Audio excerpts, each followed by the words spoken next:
Hi everyone and welcome to Homerino Collectibles, where today we're taking a look at some brand new Marvel Legends. This is the Sandman Wave Shocker, and basically Shocker is one of my favourite Spider-Man villains, so I might be kind of biased towards this, but I'm still going to give you my honest opinion on what I like and dislike about this figure. And if you want to pick one of these guys up and the rest of the Wave, and any Marvel Legends for that matter, go ahead and check out Big Bad Toy Store. That's where I got it from, and there is a link in the description below. Now here on the back you can see the entire rest of the Wave. The next video coming up is going to be Ms. Marvel. We have a nice picture there and a small bio right there at the top. So let's go ahead and get this thing open and take a closer look. And here's Shocker out of the packaging. This figure is both amazing and disappointing at the same time. So first off, the accessories that this figure comes with is these energy effects right here. So obviously you get a pair of them. They're a nice yellow and they fade out to a kind of dark orange there at the tips. They're really nice looking effects, but when I think of Shocker, I think of, you know, shockwaves, I think of kind of earthquakes, I think of electricity. You know, a kind of bubbling mystic effect like this makes me think of magic or maybe some kind of psychic ability or something like that. Not really something that would come from Shocker. And so being a part of the Bucky Cap mold, we have some new areas on him as well. So we have a new head, which looks pretty cool. Let's go ahead and zoom in right there. I think that this thing looks really, really nice. We have the kind of Deadpool kind of glint in the eyes right there.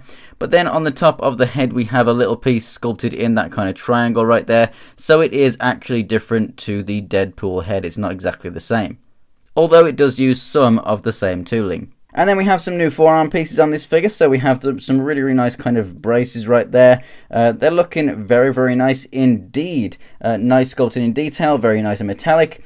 Now, someone asked me if I could swap out this hand with this right here. They actually asked for the one from Eel, so it was yellow, but I don't have that figure. This one right here is the one from Electro.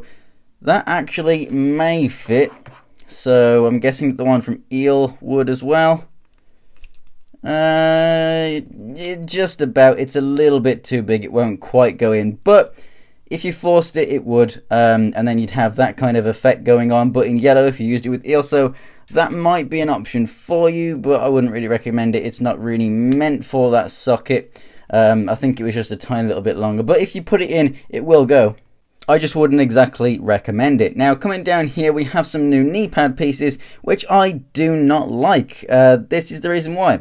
You straighten out the knee like this, and it actually puts pressure on it, and there's only a tiny bit of glue on there, and it pops the knee pad off. So I've got to glue this back on. It will friction fit, but as you can see, if I was moving it, it's fine. But as I open it out more, it goes ahead and pushes it right off. So be careful with it. You don't want to lose those knee pads. Now, the figure is obviously covered in all of these lines, which I think looks absolutely amazing. When you start taking a closer look, you do get some overlap in places. You get some of it actually coming over onto the brown, which you can't see as much because it is brown, obviously.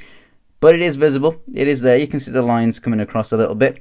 You know, it's not the cleanest paint job in the world. You can see actually where that paint has been wet there, and it's kind of dried and stuck over there, but that's not all that great.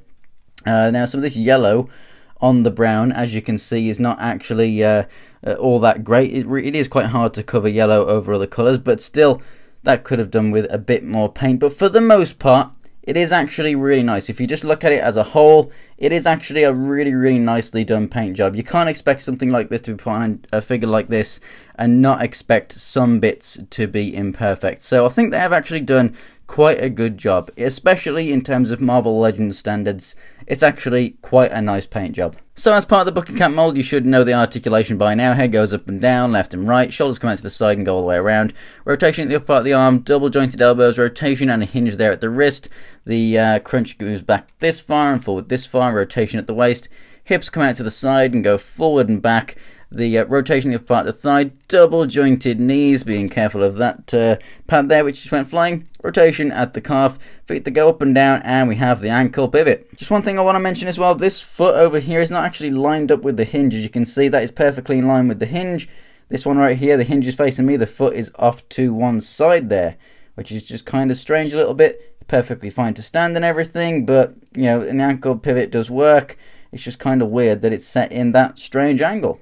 Obviously, you can just rotate the calf a little bit, but then you have that bit of muscle sticking out, but it's not too much of a problem at all. So do I recommend this figure? Yes, if you enjoy the character and if you want the builder figure. But if you don't enjoy the character, then honestly I think there are better versions of the Bucky Cap mold. The paint is decent, but you know, with those kneecaps that are going to fall off on you, and also with the fact that my foot is like that, I hope there's no other QC problems out there. The paintwork, I haven't seen any other reviews of these guys, so I have no idea if I actually have a good one or if I have a bad one.